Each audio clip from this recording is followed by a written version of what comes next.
Ang sabi kanina, lababo lang ang bibilhin. Daming nabili. Anong nangyari? Bakit may ganito? Ito pa. Bakit may ganito? Ayun pa. Bakit may ganito? Ito pa. Bakit may ganito? Ito lang eh. Ayan lang dapat eh. Ito lang eh. Ito lang ang kailangang bilhin. Bakit may ganito? Friends! Ay, nako. Ay! Anong gawa mo dyan?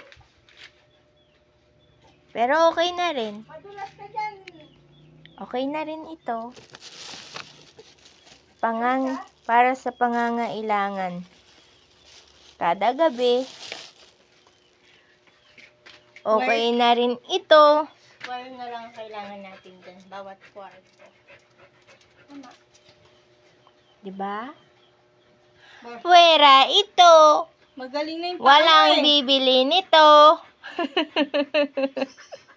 Galing na yung paa niya eh. Hindi na masakit eh. Ayan lang po guys and girls.